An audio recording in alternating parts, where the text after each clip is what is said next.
Hi நண்பா. So ரொம்ப நாளைக்கு அப்புறம் நான் ஹாலிவுட்டில் ஒரு நல்ல சைக்காலஜிக்கல் த்ரில்லர் மூவி பார்த்துருக்கேன். ஸோ இந்த படம் பார்த்தது நான் ஆக்சுவலாக ஒரு லோக்கல் சேனலில் தான். ஸோ ஸ்டார்டிங் என்னடா மொக்க போடும் அப்படிங்கிறப்போ எல்லா சேனல்லையுமே மொக்கையாக தான் ஓடிட்டு இருந்துச்சு. ஸோ இந்த படத்தையே பார்க்கலான்னு சொல்லி பார்த்தப்போ தான் போக படம் எனக்கு ரொம்பவே பிடிச்சிருந்துச்சி. படம் ஸ்லோவாக தான் ஸ்டார்ட் ஆச்சு, ஆனால் போக இன்ட்ரெஸ்டிங்காக அடுத்து நடக்குன்னு தான் எனக்கு ஆர்வத்தை தூண்டுச்சு. ஸோ இந்த படம் பார்த்திங்கன்னா அமாண்டாவும் அப்புறம் ஸ்வீட்டி, ஏன்னா பேரை ஃபுல்லாக சொன்னால் அது வேறு மாதிரி கன்வே ஆகும். ஸோ அதனால தான் ஷார்ட் ஃபார்மில் சொல்லிடுறேன். IMDb ரேட்டிங் 6.8 கொடுத்துருக்காங்க 10க்கு. ஸோ படம் உண்மையாலுமே ஒர்த்து தான். ஸோ மோரோவர் இந்த படத்தை நீங்கள் தனியாக தான் பார்க்கணும். ஃபேமிலியோடு பார்த்தீங்கன்னா அன்றைக்கி நைட்டே உங்களை விளக்க மாத்தால் அடித்து வெளியே துரத்திடுவாங்க. அந்தளவுக்கு கில்மா சீன் ஓப்பனாகவே காட்டியிருப்பாங்க. ஸோ படத்தோட ஸ்டோரி பார்த்திங்கன்னா, ஹீரோயின் பாஸ்ட்டில் ஒரு கொலை செஞ்சுட்டு பரோலில் வெளியே வந்திருப்பாள். அப்படி வெளியே வந்தவங்களுக்கு வேலை கிடைக்காம எல்லா வேலையும் ட்ரை பண்ணிகிட்டே இருப்பாள்.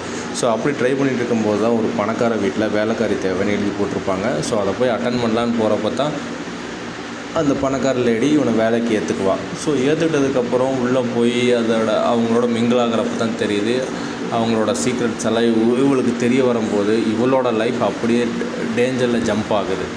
ஸோ போக எல்லாருமே நல்லா தான் இருப்பாங்க. அப்புறம் அந்த பணக்கார ஒய்ஃபோட நடவடிக்கை எல்லாமே டோட்டலாக டிஃப்ரெண்ட் ஆகும். ஏன்னா நம்ம ஹீரோயின் அந்த பணக்காரனோட நெருங்கி பழகிற மாதிரி அவன் தப்பாக நினச்சிக்குவாள். ஆனால் அந்த பணக்காரன் தான் நம்ம ஹீரோயின் கூட ரொம்பவே க்ளோஸாக ட்ரை பண்ணிகிட்டு இருப்பான். ஏன்னா அவன் பார்க்க வெல் ஹேண்ட்ஸமாக இருப்பான், பணக்காரனாக இருப்பான், நீட்டாக இருப்பான். ஸோ அப்படி இருக்கிறவன் சிங்கிள் சைக்கோவாக மாறினான். என்னவா ஆகுங்கிறத இந்த படம் தெளிவாக சொல்லியிருப்பாங்க.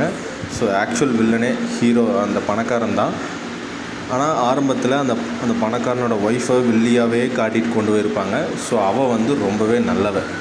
ஸோ இவங்க என்ன பண்ணுவாங்கன்னா, அவன் ஒரு கட்டத்தில் ஹீரோயின் எப்படி சொல்கிறதுனா, அந்த பணக்காரன் ஹீரோயின்கிட்ட ரொம்பவே க்ளோஸாக ட்ரை பண்ணுவான். ஏன்னா அவன் நடக்கிற விதமாக இருக்கட்டும் எல்லாமே ஹீரோயினுக்கு பிடிக்கிற மாதிரியே நடப்பான்.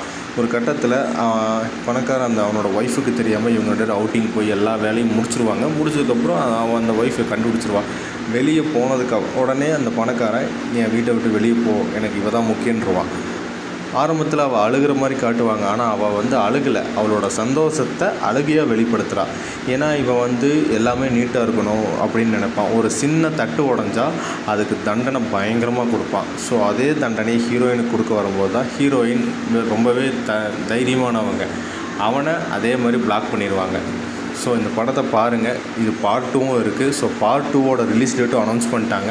ஸோ ஃபஸ்ட்டு 2 பார்ட்டில் நடித்த 2 ஹீரோயினுமே அடுத்த கட்டத்துக்கும் வர்றாங்க. ஸோ படம் உண்மையாலுமே ஒர்த்து நண்பா, ஒர்த்து.